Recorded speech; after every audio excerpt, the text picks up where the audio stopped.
pressionar o seu deputado.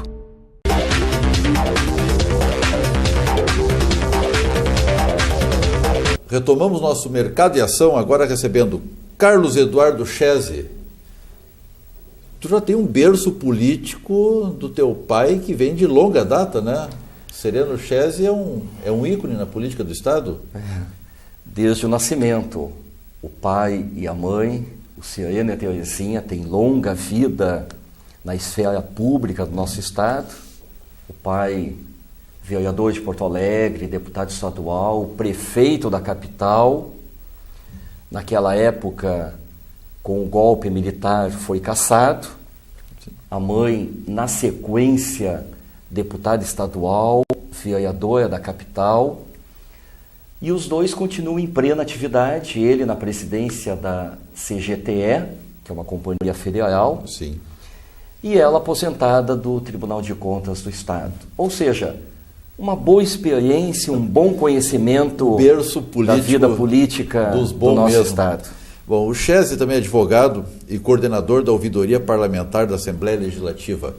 Chese, qual é a função primordial dessa ouvidoria? Na verdade, a ouvidoria é um canal de acesso do cidadão, da cidadã, ao Poder Legislativo gaúcho, seja para encaminhar uma crítica, uma sugestão, seja para encaminhar uma proposta, um relato de fatos relativos ao Poder Legislativo, bem como aos demais poderes. Ministério Público, Poder Judiciário. Esses outros... É um canal direto onde o cidadão, a cidadã registra a sua demanda e a ouvidoria de imediato dá conhecimento ou ao presidente da casa, ou ao presidente da comissão técnica, ou ao deputado no seu gabinete parlamentar, se for um assunto relativo ao Poder Legislativo. O que mais aparece é sugestão ou denúncia? Geralmente, denúncias em relação aos direitos humanos. Nós observamos com muita frequência, seja no Judiciário, seja no Ministério Público, seja perante o Poder Executivo, mas também relativo a agressões ao direito do consumidor, relativo a agressões aos direitos de família, muitas demandas relativas a crianças e adolescentes, enfim, o espectro é muito grande, é bem grande, né? E a Assembleia não ficou restrita aos seus serviços, às suas atividades. Também recepciona o cidadão ao Estado em geral. É interessante essa pluralidade da atuação dessa ouvidoria. Mas, Chese, falando dentro da Assembleia, houve uma renovação estadual e federal, na Câmara dos Deputados também, é bastante significativa esse ano, né? Eu não sei se eu estou certo na minha percepção, mas as bancadas se tornaram um pouquinho mais conservadoras. É verdade, o perfil no Rio Grande do Sul e também a nível nacional, pela composição das bancadas, tornou-se mais conservadora. Mas a renovação, ela girou na faixa dos 25%. A reeleição foi a predominância, seja de senadores, deputados federais, seja de deputados estaduais, a reeleição foi predominante. Ocorreu uma renovação, sim, na faixa dos 25%. As bancadas religiosas cresceram bastante. Observa-se uma tendência das bancadas a uma linha mais conservadora, sim, mas na verdade dentro de um espectro de resgate das forças dos partidos políticos, resgate da credibilidade da classe política. Esta foi uma tônica muito intensa nesta campanha eleitoral. Falando nesta campanha eleitoral, como é que tu avalia a vitória do Sartori sobre o Tarso Genro? Quais foram os componentes que tiveram maior efeito nessa caminhada? Uma campanha surpreendente. O Sartori disputou uma convenção estadual pelo PMDB, venceu o Paulo Zilkowski e lançou-se candidato ao governo do Estado, uma eleição que estava polarizada entre Tarso e Ana Amélia, até 30 dias antes do primeiro turno.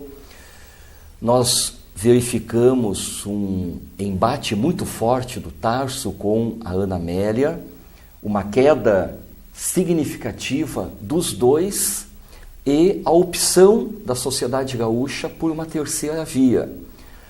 A famosa sempre terceira via. E o Sartori foi muito feliz porque promoveu uma campanha baseada na conciliação, nos interesses macros da sociedade gaúcha, uma campanha resgatando princípios morais, princípios éticos que devem nortear o gestor público, e a sociedade gaúcha absorveu com tamanha intensidade que ele venceu no primeiro turno com 42% dos votos válidos e agora, no segundo turno, com 62% dos votos válidos. Uma vitória realmente muito expressiva. Sim, não deixa dúvida nenhuma sobre o tamanho da vitória. E que confirma a tendência do gaúcho em não reeleger os seus governadores. Excluindo um pouco essa questão da tendência gaúcha, aliás, nunca reelegeu ninguém, né? Nunca reelegeu. No governo do Estado. Nós poderíamos, talvez, te peço, se for possível, quais seriam os principais pecados para que não ocorresse a reeleição? Difícil avaliar. A não reeleição ocorreu ou porque o governador não lançou-se à reeleição, como foi o caso do governador Olívio Dutra, ou porque não passou ao segundo turno, caso do Germano Rigoto e da Ieda Crucius. O Tarso Genro foi o primeiro a chegar ao segundo turno, mas derrotado pelo José Ivo Sartori. É uma tendência histórica de contestação, de renovação do povo gaúcho, do eleitorado gaúcho. Tu acredita que está mais vinculado à cultura do gaúcho do que a uma aprovação ou reprovação de governo? Eu creio que sim. Embora os índices de aprovação popular do governo Tarso Genro fossem bons, ele não obteve a reeleição. Claro que podemos considerar que neste espectro da falta de credibilidade atual da classe política e da perda de força dos partidos políticos, no momento que o governador Tarso Genro fez a sua campanha focado no partido e no alinhamento do partido a nível estadual e federal, aguçou o sentimento de mudança da sociedade gaúcha. Muitos chamam de antipetismo. Eu chamo de sentimento latente de alternância, de mudança, de renovação. O que demonstra claramente que a sociedade, pelo menos a gaúcha, é contrária à reeleição. É uma coisa que a gente acaba não compreendendo muito bem, porque é uma resistência, não necessariamente por conceitos técnicos, por conceitos... É cultural. É cultural. Ao passo que, no Brasil, nós estamos observando a aceitação da reeleição, Lula foi reeleito, Dilma foi reeleita, e a manutenção do mesmo partido político. Fernando Henrique Cardoso foi reeleito. FHC foi reeleito. É verdade. Nós falamos antes do aumento das bancadas religiosas, em termos federais, ela foi bem significativa. Mas também me chamou a atenção, ainda no espectro federal, a redução da quantidade de mulheres eleitas. Era em torno de 4% da bancada, do total, e passou a alguma coisa tipo 1 e pouco por cento. A redução das mulheres, da quantidade de mulheres eleitas, e o aumento da quantidade de pessoas vinculadas a práticas religiosas eleitas, que me levou a fazer a consideração de que seria uma bancada mais conservadora esse ano, nessa eleição. Isso pode ser uma crítica aos valores que estavam sendo alterados muito rapidamente, valores válidos, sem dúvida nenhuma, mas que talvez a sociedade não tivesse tão pronta para isto? Na verdade, bancadas religiosas apenas porque são uma novidade, mas você encontra bancadas de vários segmentos da sociedade, a bancada vinculada ao meio rural, a bancada vinculada ao setor industrial, bancadas mais à esquerda, bancadas mais à direita. Considerar apenas a bancada religiosa não me parece a melhor avaliação. O que deve ser considerado é a necessidade imperiosa de uma ampla reforma política, onde não segmentos sejam privilegiados, mas, acima de tudo, regiões, estados, porções do nosso país ou do nosso estado. Vou dar um exemplo aqui no Rio Grande do Sul, nesta legislatura que se encerra em 31 de janeiro do próximo ano, não existe nenhum deputado estadual eleito por Porto Alegre. E estamos falando da capital, do maior colégio eleitoral do Rio Grande do Sul. 1,5 milhão de habitantes. E com relação às mulheres, a própria reforma política está prevendo uma cota mínima de 30% para candidaturas femininas. Mas será que a melhor solução é estabelecer cotas mínimas?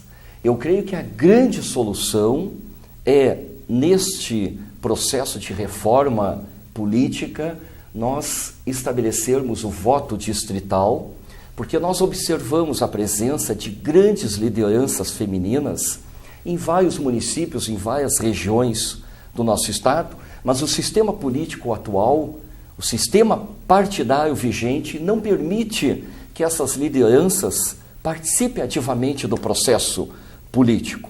Com o voto distrital, seria bem mais acessível, bem mais eficiente. Tem tomado vulto a discussão do voto distrital. Tu enxerga alguma viabilidade?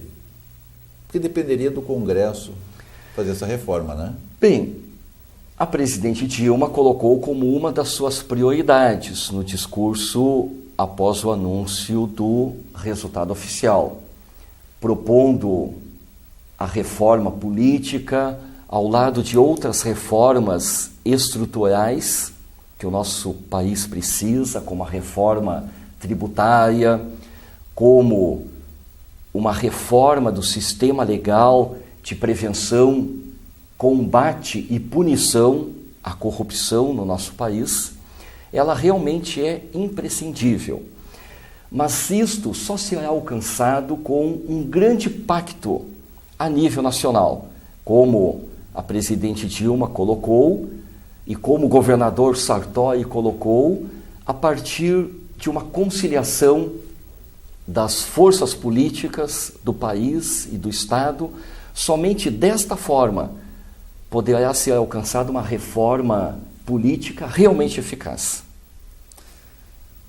Chese, o nosso tempo, quando a conversa é boa, o tempo passa mais rápido do que a gente gostaria. É verdade. E estamos chegando ao final do nosso programa, torcendo que o Rio Grande do Sul se fortaleça com o processo democrático ainda mais e que todos nós possamos ganhar. Eu tenho certeza que o governador Sartori fará um governo de coalizão, um governo que vai primar pela transparência, pela retidão das suas condutas e pela busca incansável da eficiência da máquina pública. E certamente o Rio Grande do Sul continuará a ser contemplado pelo governo federal, pela presidenta Dilma, pelo vice-presidente Michel Temer, porque o Estado recebeu vultuosos investimentos neste primeiro mandato da presidenta Dilma. E nós estamos convencidos de que este investimento maciço continuará a ocorrer no Rio Grande do Sul, o que é muito bom para a sociedade gaúcha. Sem dúvida. Bom, dessa forma encerramos por aqui o nosso programa de hoje, agradecendo a audiência.